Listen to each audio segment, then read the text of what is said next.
ఎక్కడైనా ల్యాండ్ పై ఇన్వెస్ట్ చేయాలని అనుకుంటున్నారా? అయితే ఫ్యూచర్ సిటీలో ఇప్పుడే ల్యాండ్ పీస్ పెట్టుకోండి. పూర్తి వివరాలకు మాకు కాల్ చేయండి.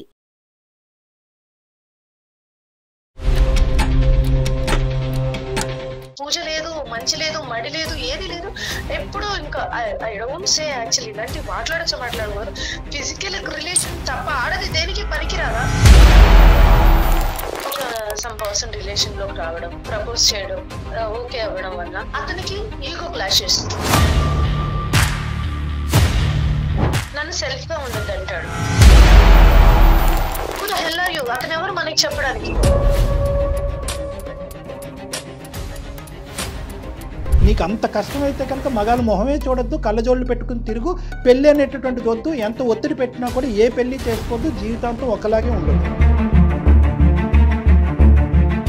లీనెస్ తీసుకోవడం, చేయి వేయాలనుకోవడం, ఒప్పుకోకపోతే మాత్రం ఎమోషనల్ గా బ్లాక్ మెయిల్ చేయడం, నా పాస్ట్ గురించి చిల్లర్ గా మాట్లాడడం.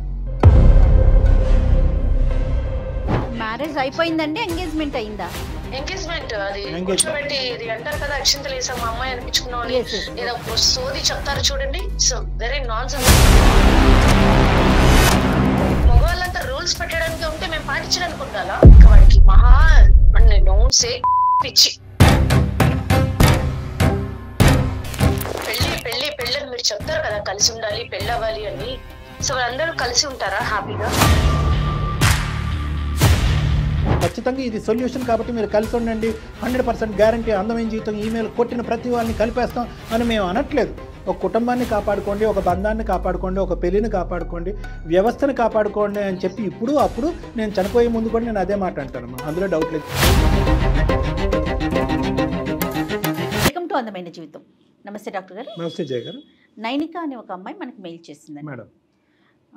తను ఒక ప్రశ్న వేసిందండి. అందమైన జీవితానికి మీరు ప్రతి సమస్యకి కలిసి ఉండండి, ప్రతి చోట అలా సాధ్యమవుతుందా? అది ఒకవైపే ఉండదు కదా, బోత్ సైడ్స్ ఉండాలి కదా. మీరు ఎందుకు ప్రతి చోట కలపాలి, ముందుకు తీసుకెళ్లాలని మాట్లాడతారు? అది ఎందుకు అవసరం? లాంటి ప్రశ్నలు చాలా ఉన్నాయి కళ్యాణ్ గారు. ఇంకా లాభం లేదు, మీతో మాట్లాడించాలి. దానికి సమాధానం మీరే కరెక్ట్ గా చెప్పగలుగుతారని చెప్పేసి మరొకసారి కాల్ చేసేయమంటారు? తప్పకుండా మేడం. నైనిక ఇప్పుడున్న జనరేషన్లో మెయిన్గా వచ్చేది ఏంటంటే మేడం, ఆ పేషెన్స్ తగ్గిపోవటం వల్ల ప్లస్ మైనస్ ఉంటుంది ప్రతిదానికి అని చూడట్లేదు, మైనస్సే ఎక్కువ చూస్తుంది. అవునండి. హలో నైనిక గారండి మాట్లాడేది. నమస్తే అండి, నేను జయానండి, సుమన్ టీవీ అందమైన జీవితం ప్రోగ్రామ్ నుంచి కాల్ చేస్తున్నాను. ఫైన్ అండి, మీరు ఎలా ఉన్నారు? మీ మెయిల్ చూసామండి. నాతో పాటు డాక్టర్ కళ్యాణ్ గారు ఉన్నారు, ఒకసారి మాట్లాడతారా? హలో అమ్మ, నైనిక అమ్మ. హాయ్ అమ్మ. ఐఎమ్ గుడ్ అమ్మా, I'm good, thanks for asking. చెప్పండి తల్లి, ఏంటమ్మా మీ ప్రశ్న ఏంటి, మీ సమస్య ఏంటమ్మా? ఆల్ ఎపిసోడ్స్ చూస్తాను సార్, చాలా బాగుంటుంది. Every episode really happy sir. Thank you అమ్మా. మిమ్మల్ని ఒక క్వశ్చన్ అడుగుదాం అనుకుంటున్నాను సార్. అడగండి అమ్మా. అదేం భాగ్యం, అడగండి. మ్యారేజ్ లైఫ్ పట్ల మీ ఒపీనియన్ ఏంటండి? ఇద్దరు మధ్యరాత్రిలో లేపి అడిగినా కూడా పెళ్ళి అనేటటువంటి బంధం గురించి, కుటుంబం అనేటటువంటి వ్యవస్థ గురించి, మన కల్చర్ గురించి ఎప్పుడు కూడా నేను పాజిటివ్గానే మాట్లాడతాను. కానీ నేను యూజువల్గా నా క్లినిక్లో అద్భుతమైనటువంటి సంఘటనలు ఏమి విన్న కదమ్మా. చాలా బాధాకరమైనటువంటి పరిస్థితుల్లో, దిక్కుతోచినటువంటి పరిస్థితుల్లో, సమస్యకి పరిష్కారం లేనటువంటి పరిస్థితుల్లోనే చాలామంది నా దగ్గరకు వస్తారు. అయినా కానీ మధ్యరాత్రిలో నన్ను లేపి అడిగినా కూడా ఒక కుటుంబాన్ని కాపాడుకోండి, ఒక బంధాన్ని కాపాడుకోండి, ఒక పెళ్లిని కాపాడుకోండి, వ్యవస్థను కాపాడుకోండి అని చెప్పి ఇప్పుడు అప్పుడు నేను చనిపోయే ముందు కూడా నేను అదే మాట అంటానమ్మా. అందులో డౌట్ లేదు. ఇంతకు మించి నేను ఏం చెప్పలేను. సెటిల్మెంట్ చెప్పినాక వెళ్ళిపోతారు కదా, సో అందరూ కలిసి ఉంటారా హ్యాపీగా? ఉండాలనే కోరుకుంటారు కదమ్మా. నువ్వు ఒక పరీక్ష రాస్తున్నావు అమ్మా, పాస్ అవ్వాలని రాస్తావా, ఫెయిల్ అవ్వాలని రాస్తావా? సో మా ఉద్దేశంలో ప్రతి సమస్య ఒక పరీక్ష. ఆ పరీక్షలో మేమిద్దరం ఆ పరీక్ష రాయడానికి మేము ముందుకెళ్తున్నాం. ఆ పరీక్షలో మేము పాస్ అవుతాం. అంటే మా దగ్గరకు వచ్చేటటువంటి సమస్య ఒక పరీక్ష లాంటిది మా ఇద్దరికి.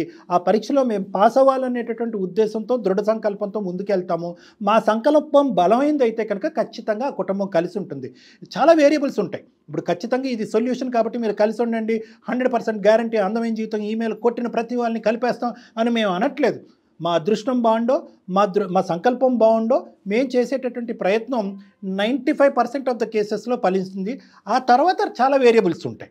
మనస్తత్వాలు మారటం, పరిస్థితులు మారటం, కుటుంబ సమస్యలు మారటం, దానివల్ల ఏదన్నా మార్పు వల్ల వాళ్ళు కలిసి ఉండకపోవటం అనేది జరగచ్చు. కానీ మేమేమి ఇక్కడ అగ్రిమెంట్లు డాక్యుమెంట్లు రాసుకుని ఇక్కడ ఒప్పందం అయిన తర్వాత సచ్చినట్టు మీరు కలిసే ఉండాలని చెప్పి మేము ఎప్పుడూ అనలేదు. మీరు ఒక 10 ఎగ్జాంపుల్స్ చెప్తే నేను 1000 పాజిటివ్ ఎగ్జాంపుల్స్ చెప్తాను. ఆ 1000 పాజిటివ్ ఎగ్జాంపుల్స్ గురించి కుటుంబాన్ని, వ్యవస్థని, కల్చర్ని కాపాడమని చెప్తాను. ఈ పరానా అమ్మాయి ఆ అబ్బాయి చేతిలో చంపబడను అంటే లేదు డాక్టర్ కళ్యాణ్ చక్రవర్తి వాళ్ళని కలపాలి అని మేము ఎప్పుడన్నా అన్నామా? కాదు. ఎక్కడైనా రిస్క్ ఉన్నా కూడా వాళ్ళ ఫ్యూచర్కి ఏదన్నా ఒక క్లిష్టమైనటువంటి పరిస్థితి వచ్చినా కూడా, భవిష్యత్తు ఏమన్నా అంధకారంలోకి జరిగేటటువంటి పరిస్థితులు ఉంటే కనుక విడగొట్టడంలో కూడా మేము ముందుంటాం. ఖచ్చితంగా మీరు ఇలాంటి ప్రశ్నలు అడుగుతున్నారంటే మీకు బ్యాక్గ్రౌండ్లో ఏదో ఒక క్లిష్టమైనటువంటి ఒక పరిస్థితే ఉంది. అది మీరు సంభాషించాలనుకుంటున్నారా వద్దనుకుంటున్నారా? Yes thank you for guessing. Actually నా విషయం వస్తాను. నేను ప్రాపర్ తెలుగు రాష్ట్రాలకే, బట్ ఎక్కడ అనేది నేను ఏం చెప్పను, హోల్డ్ చేస్తాను. దెన్ నేను బాగా చదువుకున్నాను. మా ఫ్యామిలీ కొంచెం వెల్ సెటిల్డ్. నేను, అక్క, మా ఫ్యామిలీ. సో మా లైఫ్ లో అన్నీ ఇచ్చాడు దేవుడు. బట్ నా దగ్గరకు వచ్చేసరికి పెళ్లి విషయంలోనే టీనేజ్ వచ్చినాక ఒక అబ్బాయిని ఇష్టపడ్డాం. మీరు అడిగారు కాబట్టి చెప్తున్నాను. మీకు నేను ఏంటో తెలిస్తేనే కదా నా క్వశ్చన్స్ కి మీరు కరెక్ట్ రీజన్ చెప్పండి. టీనేజ్ లో ఒక అబ్బాయిని ఇష్టపడ్డాం, మాట్లాడుకోవడం, situations, family, religion, some discussion వల్ల బ్రేకప్ అయి దూరం ఉన్నాం. అది అయిపోయింది. ఎడ్యుకేషన్ కంప్లీట్ అయ్యే టైంకి సేమ్ మళ్ళీ ఒక సమ్ పర్సన్ రిలేషన్ లోకి రావడం, ప్రపోజ్ చేయడం, ఓకే అవ్వడం వల్ల అంతా ఓకే అయింది. అతనికి ఈగో క్లాషెస్, నన్ను సెల్ఫ్ గా ఉండద్దు అంటాడు. సో ఎవరో థర్డ్ పర్సన్, సెకండ్ పర్సన్ వచ్చారు, మనల్ని మనం ఎందుకు మార్చుకోవాలి? Who the hell are you? అతను ఎవరు మనకి చెప్పడానికి? సో అది వదిలేశాను. సో హెల్దీ రిలేషన్ ఎటువంటి లిమిట్స్ క్రాస్ అవ్వలేదు. I know very well my limits. Actual అది బ్రేకప్ అయింది. నేను అసలు ఈ లైఫ్ ఆల్రెడీ చిన్నతనం నుండి రిస్ట్రిక్షన్స్ తో వాటితో ఉన్న నేను చాలా ఇదిగా ఉండి అసలు బ్రేకప్ చెప్పేసాను. థర్డ్ వన్ వచ్చాడండి ఒక లైఫ్ లో, వాడికి బ్రేకప్ అయిందన్న ఎమోషనల్ తో నన్ను మాట్లాడడం చేయడం చేశాడు. లీనెస్ తీసుకోవడం, చేయి వేయాలనుకోవడం, ఒప్పుకోకపోతే మాత్రం ఎమోషనల్ గా బ్లాక్ మెయిల్ చేయడం, లేదంటే నా పాస్ట్ గురించి ఒక చిల్లర్ గా మాట్లాడడం.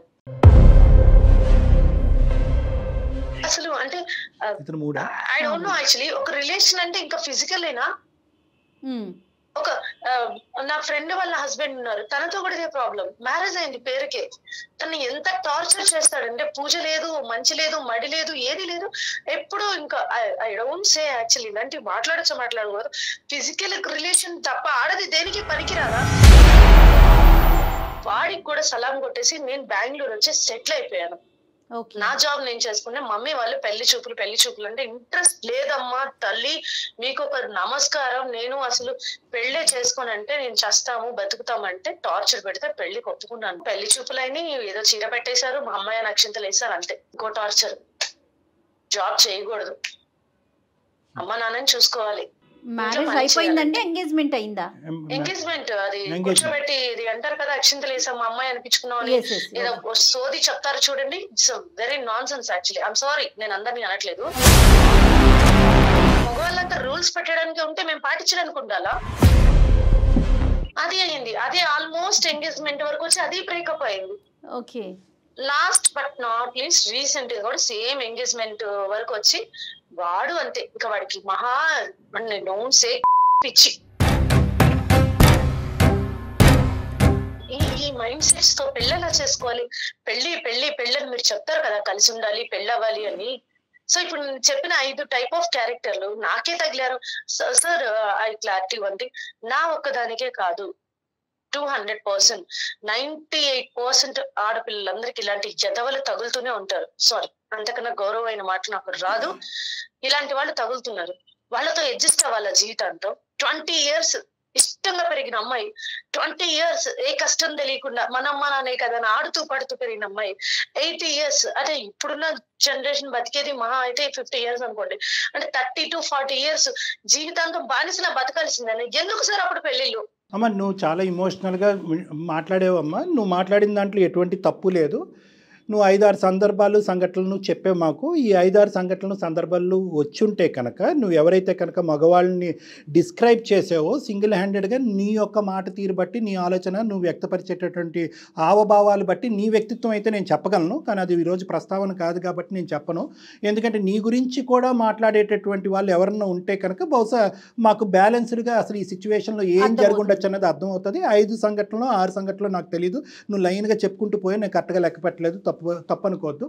కేవలం నువ్వు చెప్పినటువంటి అంశాలు ఏవైతే ఉన్నాయో చాలా దురదృష్టకరమైనటువంటి బాధాకరమైనటువంటి అంశాలు నీ తరపున, అంటే మాకు పూర్తి స్థాయి సానుభూతి అనేది ఉంది, కానీ మేము సానుభూతి పట్టడం అనేటటువంటిది కాదు కదా నువ్వు ఇక్కడ మా దగ్గరకు వచ్చింది, నీ బదులుకి సమాధానం కావాలి అనేది వచ్చావు కాబట్టి ఓకే. నువ్వు చాలా ఫ్రస్ట్రేషన్లో ఉన్నావమ్మా. మా వరకు వచ్చినా కూడా కొట్టుకోటాలు అనేటటువంటిది పక్కన పెడితే తర్జన భర్జనలు కొద్దిగా మాట అనేటటువంటి జరుగుతూ ఉంటాయమ్మా. బంధంలో ఆప్యాయత ప్రేమ బాండింగ్ అనేటటువంటిది ఉంటే కనుక ఎలాంటివన్నా తీసి పక్కన పెట్టేసి ముందుకు వెళ్ళిపోతాం. సర్దుకోవటం దిద్దుకోవటం కాంప్రమైజ్, ఈ 3 పదాలు జాగ్రత్తగా గుర్తుపెట్టుకోండి. 6 సందర్భాల్లో నువ్వు నా వరకు నా క్లినిక్ దగ్గరికి కానీ ఇలాంటి అందమైన జీవితం ప్రోగ్రామ్కి వస్తే కనుక మేము ఏం చేసి ఉండేవాళ్ళం అంటే కనుక ఖచ్చితంగా నీకు ఒక టార్చరు, నీతో ఒక మిస్బిహేవియరు, నీతో ఒక పద్ధతిగా వ్యవహరించలేనటువంటి పూర్తిగా మగాళ్ళు అందరూ డాష్ అనేటటువంటి పదాలు దయచేసి విరమించుకోండి అమ్మా, అది మేము పూర్తి స్థాయిలో ఖండిస్తున్నాము. ఇక్కడ 6 మగాళ్ళని ఊహించుకుంటూ ఇక్కడ నాతో గొడవ పెట్టుకోకండి. నేను సమాధానం చెప్పడానికి ఇక్కడ ఉన్నాను.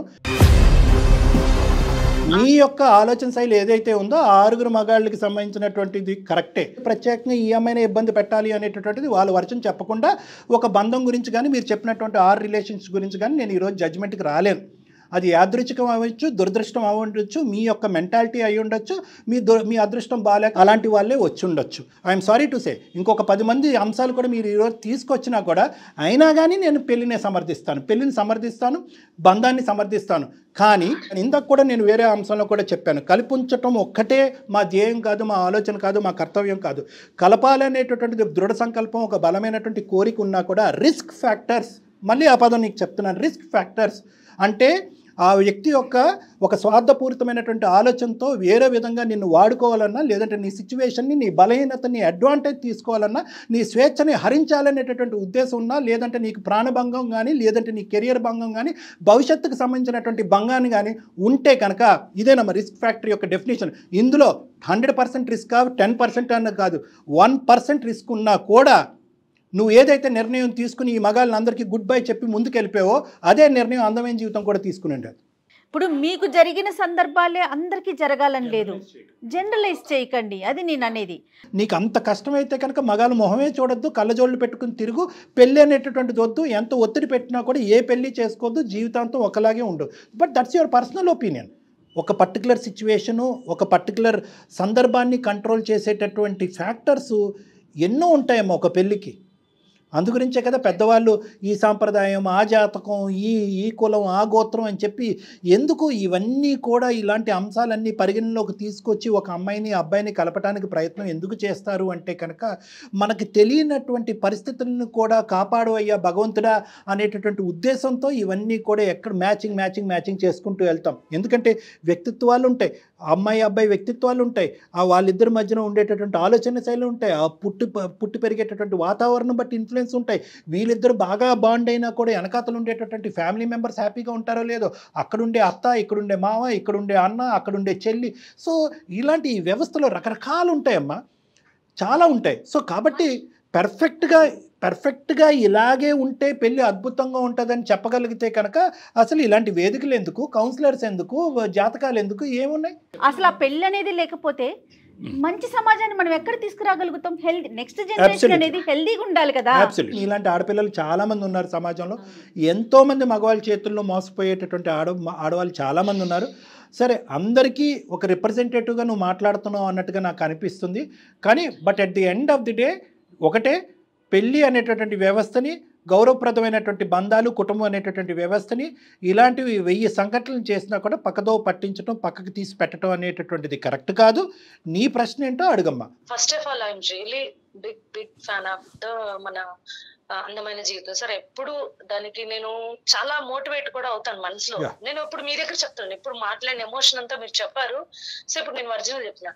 Thank you. సీరియస్లీ కానీ నాకు ఒక చిన్న డౌట్, చాలా మందికి మైండ్ చదివి చెప్తారు కదా, మనసు చాలా చూసాను నేను. సో ఇప్పుడు నేను ఇన్ని రిలేషన్స్ బ్రేకప్ అయ్యానని చెప్పాను కదా మీకు, అంటే నేను అసలు రిలేషన్ కి సెట్ కానా, నాతో ఏమైనా తప్పు ఉందా, నన్ను నేను స్కాన్ చేసుకుంటే నాలో ఎక్కడ నేను ఏ రిలేషన్ లో బ్రేక్ చేసిన దానిలో ఎక్కడ తప్పు అనిపించలేదు. ఐ నో అది అహంకారంతో చెప్పట్లేదు, నా సెల్ఫ్ రెస్పెక్ట్ తో ఒక పక్కన అమ్మాయి ఉంటే ఎలా ఉంటుందో అలా ఆలోచిస్తున్నా. బట్ నేను రిలేషన్ కి సెట్ అవునా, సమాజానికి సెట్ అవునా, మ్యారేజ్ కి సెట్ అవునా, అసలు ఐ కాంట్ సార్, నాకు అర్థం కావట్లేదు. మీరైనా ఒక సలహా చెప్తే. సూపర్. ఇప్పుడు కాదమ్మా, నీకు ఎంత వయసు నేను అడగలేదమ్మా, నువ్వు 45 సంవత్సరాలు వచ్చి లేదంటే అమ్మా 29 సార్. 29. ఓకేనా. నువ్వు 30 ఇయర్స్కి వచ్చినా, 40 ఇయర్స్కి వచ్చినా, 50 ఇయర్స్కి వచ్చినా, relationship is a part of your life. నీకంటూ ఒక తోడు ఉండాలి అనేటటువంటి అంశాన్ని నేను ఎప్పుడు పరిగణలోకి తీసుకొస్తానమ్మా. ఎందుకంటే ప్రపంచంలో ఈరోజు క్యాన్సర్ కంటే భయంకరమైన వ్యాధి ఏదన్నా ఉంది అంటే కనుక అది ఒంటరితనం. ఎగ్జాక్ట్లీ డాక్టర్ గారు. సో ఈ రోజు నీకు పెద్దగా ఈ అంశాలు ఏవైతే మీరు తెచ్చారో అవేమి నేను తక్కువ చేసి చూడట్లేదమ్మా. నీ బాధ కాదు అని మాట్లాడట్లేదు. నీకేదో వ్యక్తిత్వపరమైన మానసికపరమైన లోపం ఉండటం వల్ల మగవాళ్ళు వచ్చి యూటర్న్ తిరుగుతున్నారనే మాట నేను అన్నమ్మా. అది నువ్వు ఏం జరిగింది అనేటటువంటి సంఘటనలు ఏంటి అనేది నువ్వు ఒక ఆత్మ పరిశీలన చేసుకుని ఏం జరిగింది అన్నది నువ్వు ఆలోచించుకోవచ్చు. నేను ఎప్పుడు కూడా I will never ever say మీరు ఏమన్నా నన్ను ఏమన్నా అనుకోండి, I will never ever say that you are not eligible for relationships అని నేను ఎవరిని అన్నాను. ఎందుకంటే కనుక it's a part of life. మన జన్మ, మన పుట్టుకలో ఎలాగైతే పుట్టుక అనేటటువంటిది నిజమో, ఒక చనిపోవటం అనేటటువంటిది ఒక వినకూడనటువంటి ఒక చేదు నిజమో, బంధం అనేటటువంటిది కూడా ఒక నిజం. It's a part of our life. అది ఉండటం వల్లే, ఆ బంధం, ఆ బాండింగ్ ఉండటం వల్లే మానవ జాతి అనేటటువంటిది ఈరోజు ఉంది. అందరూ కూడా ఇలా రిలేషన్షిప్స్కి విసికి వేసారిపోతాయి కనుక ఎప్పుడో కూడా కరోనా కూడా రాక్కర్లేకుండా, ఇంకో కరోనా వైరస్ రాక్కర్లేకుండా, అవసరం లేకుండా, ఒక భూకంపం సునామీ రాక్కర్లేకుండా మొత్తం భూప్రపంచం అంతా కూడా మానవ జాతం అంతా కూడా కడిగి పట్టిపోతున్నా. మనం చెప్పుకోవటానికి మనకంటూ ఒక ఫ్యామిలీ ఉండదండి. చూడండి, నాకు ఒక అక్క, ఒక అమ్మ, ఒక నాన్న, ఒక పిన్ని, ఒక బాబాయ్, ఇదంతా ఫ్యామిలీతోనే వస్తుంది నైనా. అందులో అసలు డౌట్ లేదు. But that is a rule and responsibility అమ్మా. మనందరికీ ఏంటంటే ఈ మానవ జాతిని కంటిన్యూ చేయటం గురించి, ఈ బంధాలను కంటిన్యూ చేయటం గురించి, ఇందులో ఉండేటటువంటి ప్యూరిటీని వెతుక్కు పట్టుకోవటం గురించి మనం అందరం ప్రయత్నం చేయాలి. మీ ఇండివిజువల్ ఎగ్జాంపుల్స్ నేను ఇందాక చెప్పినట్టుగా అవి చాలా దురదృష్టకరమైనటువంటి ఎగ్జాంపుల్స్, బాధాకరమైనటువంటి examples. Now let me tell you, నేను రిలేషన్షిప్కి నాట్ ఎలిజిబుల్లా అంటే కనుక నో, ఐ డోంట్ అగ్రీ. నేనేంటంటే ఈరోజు మీరు ఫస్ట్ ఆఫ్ ఆల్ ఒక కూల్ స్టేట్లోకి వెళ్ళాలమ్మా. నీకు 29 ఇయర్స్, ఆల్రెడీ 6 రిలేషన్షిప్స్. కొంతమంది పెద్దవాళ్ళు చూస్తే కనుక కొంతమంది నువ్వుగా వెళ్ళి ఎంచుకున్నటువంటి ఉన్నాయి. కొంతమంది నువ్వు వద్దనుకున్నా కూడా బలవంతంగా నీ జీవితంలో దూరినటువంటి కొంతమంది ఉన్నారు. నేనేమంటున్నానంటే you need a cool face and a break. నీకు ఒక బ్రేక్ కావాలి ఫస్ట్. ఇలాగ బ్యాక్ టు బ్యాక్ ఒకరు వెళ్ళిపోయిన తర్వాత ఇంకోటి ఎవరు వచ్చినా, భగవంతుడు దిగి వచ్చినా కూడా ప్రస్తుతానికి మీరు మెంటల్గా ప్రిపేర్డ్గా లేకపోతే మీ ఆలోచన శక్తి మళ్ళీ మీరు బలపరుచుకుని మళ్ళీ ఒక ఇండివిజువల్ స్థాయి వరకు వచ్చేంత వరకు ఎటువంటి బంధం, ఎటువంటి రిలేషన్షిప్, ఎటువంటి ఫ్రెండ్షిప్, ఇన్ఫ్యాక్ట్ అంతవరకు కూడా వెళ్తాను. ఏది వచ్చినా కూడా దయచేసి తాత్కాలికంగా తలుపులేయండి దాని మీద. ఎందుకు నేను అంటున్నానంటే ఫస్ట్ అసలు మిమ్మల్ని మీరు కూల్ డౌన్ అవ్వాలి. మీరు ఉండేటటువంటి స్టేట్ ఆఫ్ మైండ్లోంచి మీరు బయటకు రావాలి. మీరు ఉండే డిప్రెస్డ్ స్టేట్ ఆఫ్ మైండ్లోంచి మీరు బయటకు రావాలి. ఎందుకంటే ఈ డిప్రెషన్ అనేది ఒక మాస్క్. మీ జడ్జ్మెంట్ని అది డామినేట్ చేస్తుంది. రేపొద్దున వచ్చేటటువంటి వ్యక్తి ఎవరైనా, ఇప్పుడు కాకపోతే 4 ఇయర్స్ తర్వాత, ఇలా బ్యాక్ టు బ్యాక్ ఒక్కొక్క ఎపిసోడ్ వెళ్ళిపోతూ ఉంటే ఏమవుతుందంటే మీ జడ్జ్మెంట్ మీద మీకు ఉండేటటువంటి సెల్ఫ్ కాన్ఫిడెన్స్ అనేది చచ్చిపోతూ ఉంటుంది. ఆ సెల్ఫ్ కాన్ఫిడెన్స్ పోవటం వల్ల ఒక డిప్రెషన్లోకి వెళ్తారు. ఆ డిప్రెషన్ అనేటటువంటి ముసుగులో ఏంటంటే, అరే ఈ నెక్స్ట్ ఛాన్స్ ఎవరైతే ఈ వ్యక్తి వస్తున్నాడో వీడు ఖచ్చితంగా కరెక్ట్ అయ్యి ఉంటాడు, వీడు నా బంగారం అంటున్నాడు, నిన్ను పూల్లో పెట్టి చూసుకుంటాను అంటున్నాడు, నువ్వు పని చేయక్కర్లేదు ఇంట్లోనే కూర్చో అంటున్నాడు, లేదంటే పని చేయాలంటే ఎక్కడికన్నా అన్ని విధాలుగా నాకు స్వేచ్ఛ ఇచ్చినవాడు వీడే కరెక్ట్ అనిపిస్తారు. ఆ డిప్రెషన్లో ఆ జడ్జ్మెంట్ పోగొట్టుకుని ఆ వ్యక్తి ఎవరైతే వచ్చాడో ఆ వ్యక్తిని కరెక్ట్గా జడ్జ్ చేయకుండా చాలామంది ఆ పప్పులో కాలేసినటువంటి ఆడపిల్లలు పదే ఈ విధంగా మోసపోతూ ఉంటారు. సో నేనేమంటున్నానంటే మీకు you are eligible, but you need to take a break. మీరు ఒక బ్రేక్ చేసుకోండి. ఈ బ్రేక్లో మీరు ఆత్మ పరిశీలన చేసుకోండి. అవతల వాళ్ళు ఎలా తప్పయ్యారు అన్నటువంటిది చెప్పడం, అలా ఒక వేలు ఎత్తి చూపెట్టడం చాలా ఈజీ అమ్మ. ఇంకో విధంగా అనుకోకండి. ఒక వేలు అటువైపు చూస్తే ఒక 4 వేలు మన వైపు తిరిగి ఉన్నాయి. ఒకసారి ఆత్మ పరిశీలన చేసుకోండి.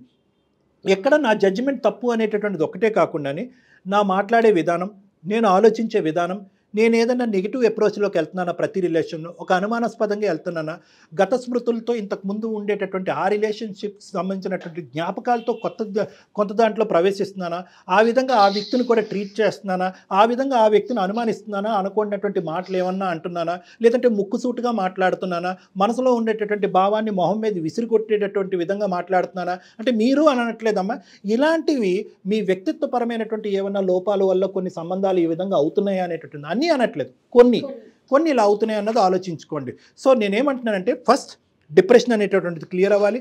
నెంబర్ 2, మీరంటూ ఒక బ్రేక్ తీసుకోవాలి. ఈ బ్రేక్లో మీ అదర్ యాక్టివిటీస్ ఏమన్నా మీ ఉంటే కనుక, హాబీస్ కానీ, ఇంకేమన్నా హెల్త్ పరమైనటువంటి అంశాలు కానీ, కెరియర్ పరమైనటువంటి అంశాలు కానీ, 29 ఇయర్స్ మీరు చదువుపరమైనటువంటి అంశాలు కానీ, వీటన్నిటి మీద ఫోకస్ పెట్టండి. మ్యారేజ్ అనేటటువంటిది, రిలేషన్షిప్ అనేటటువంటిది తీసి పక్కన పెట్టండి. ఆత్మ పరిశీలన చేసుకోండి, వ్యక్తిత్వాన్ని ఇంప్రూవ్ చేసుకోండి. అప్పుడు మీరు కరెక్ట్గా ముందుకెళ్ళండి. కరెక్ట్ అయినటువంటి వ్యక్తిని మీరు జడ్జ్ చేయగలరు. కరెక్ట్ అయినటువంటి వ్యక్తి మీ జీవితంలో ప్రవేశిస్తాడు. ఇప్పటికీ నాకు 200% నమ్మకం ఉందమ్మా, బికాజ్ యూఆర్ జస్ట్ 29. కూల్ అయ్యావా? కొంచెం ఓకే సార్, కూల్ అని కాదు, మమ్మీ వాళ్ళు కూడా ఇదే చెప్తారు, కానీ ఏమంటారు, మీరు చెప్తే అది బాగుంది, ఇంటి వాళ్ళు చెప్తే ఏదోలా ఉంది, బట్ కానీ నేను ట్రై చేస్తాను. బట్ ఎవరి మీద నాకేం విరక్తి లేదు. బట్ ఐఎమ్ సారీ, మీ అభిమానం అయి ఉండి ఇలా క్వశ్చన్ చేసినందుకు ఫస్ట్ అయ్యో అట్లా రైట్ అమ్మా. కానీ నేను ఏమంటున్నానంటే పదజాలంలో జాగ్రత్తగా ఉండండి అంటున్నాను, వాడే పదాలతో జాగ్రత్త అని అంటున్నాను. చాలా ఇబ్బంది పడే అమ్మాయిలకి ఒక ఆన్సర్ కోసం నేను ఇలా చేశాను. నేను డైలమాలో ఉన్నాను. ఐ నో, చాలా రిలీఫ్ వచ్చింది నాకు. ఓకే సార్, మీరు చెప్పిన ప్రతి ఒక్కటి నేను తీసుకుంటాను. థ్యాంక్ యూ అమ్మా. కూల్ గా ఉంటాను, నోరు కంట్రోల్లో పెట్టుకుంటాను. అది కంట్రోల్ కాదమ్మా, కొద్దిగా ఏమన్నా ఇమోషన్స్ ఉంటే కనుక ఇమోషన్ కంట్రోల్, యాంగర్ మేనేజ్మెంట్ ఎలాగన్నదో ఆలోచించు. ఒక మాతో మాట్లాడటం గురించే మాట్లాడలేదండి, జనరల్ వేలో చెప్తా ఉన్నారు అంతే. ఓకే మ్యామ్, రైట్ అండి. All the best. Thank you. నా లైఫ్ లో ఏ గుడ్ ఉన్నా మీతోనే షేర్ చేసుకున్నాను. ష్యూర్ గా, డెఫినెట్ గా. Today you both of make my day, sir. Thank you so much once. Thank you. All the best. Namaste. Thank you ma'am. Bye. Thank you. Bye. Fire చాలా అంటే తను ఎక్కడైతే face చేసిందో ఆ problems ని మొత్తాన్ని ఊహించేసుకుంటోంది. తనకి ఎట్లా అనిపించేసిందంటే, నేను ఇన్ని ఫేస్ చేస్తా ఉన్నా, మీరు అందమైన జీవితం అందరిని ఎలా కలిపేస్తున్నారు అని ఒక క్వశ్చన్ అడిగేసింది. అమ్మ నా దగ్గరికి నిజంగా మీరు నమ్మరు జయ గారు, అమ్మాయి నైనిక లాంటి వాళ్ళు బంధం అనే పదం వాడితేనే, ఫ్యామిలీ అనే పదం వాడితే, కుటుంబం అనే పదం వాడితే, రిలేషన్షిప్ అనే పదం వాడితే, పెళ్ళి మ్యారేజ్ అనే పదం వాడితే కనుక అబ్బా అదేంటంటో అదేదో ఒక మాట అన్నట్టుగా ఒక విరక్తి వచ్చేస్తారనమాట. ఎందుకంటే కనుక వాళ్ళకి ఆ పదాల చుట్టూరు వెనకతలున్న వాళ్ళ హిస్టరీని ఊహించుకుని ఇంక ఎవరి జీవితంలో ఆ పదాలు అన్నా కూడా అందరిది అది ఈక్వేట్ చేసుకుని జనరలైజ్ చేసుకుంటా ఉంటారు. అది వాళ్ళకున్న ఇండివిజువల్ పరిస్థితి. నేను అందుగురించి నైనికా కూడా ఏమని చెప్పానంటే, నీకుండేటటువంటి ఒపీనియన్, నీకుండే మెంటల్ స్టేటు, రిలేషన్షిప్ అనేటటువంటిది, పెళ్ళి అన్నది ఒక భాగమే, ఇదే జీవితం కాదు. దీన్ని తాత్కాలికంగా పోస్ట్పోన్ చేసి ఫస్ట్ నీ యొక్క కెరియర్ని కానీ, మానసిక పరిస్థితిని కానీ, ఆలోచన శైలి కానీ, వ్యక్తిత్వాన్ని కానీ ఫస్ట్ బిల్డప్ చేసుకోండి. ఒక 4 to 5 years, 3 to 4 years gap తీసుకోండి. ఎటువంటి ఒత్తిళ్ళు వచ్చినా కూడా లొంగద్దు. మళ్ళీ రేపొద్దున మీరు చెప్పారు కాబట్టి నేను చేసుకున్నాను, అదిగో నేను అనుకున్నదే జరిగింది అనే పదం రాకుండా you take your time to improve your self. అప్పుడు ఆటోమేటిక్గా నీకు రిలేషన్షిప్ గురించి ఎటువంటి థాట్స్ వస్తాయో ఆలోచించుకుని అప్పుడు ఇంకో ముందు అడిగేయమని. పెళ్ళి వద్దు, లేకపోతే ఒక రిలేషన్ వద్దు, ఒక బంధంలోకి వెళ్ళొద్దు అనుకునే వాళ్ళకి నాకు ఒక్కటే అనిపిస్తూ ఉంటుంది, మన అమ్మా నాన్న లేకుంటే మనం ఎక్కడి నుంచి వచ్చాం? రేపొద్దున నెక్స్ట్ జనరేషన్కి మనం అది ఇవ్వాలి కదా, అది హెల్దీ జనరేషన్కి. రిలేషన్ అనేది దాన్ని ఎంజాయ్ చేస్తేనే కదండి తెలిసేది. ఎనీహౌ, థ్యాంక్ యూ కళ్యాణ్ గారు. నమస్తే. నమస్తే జయ గారు.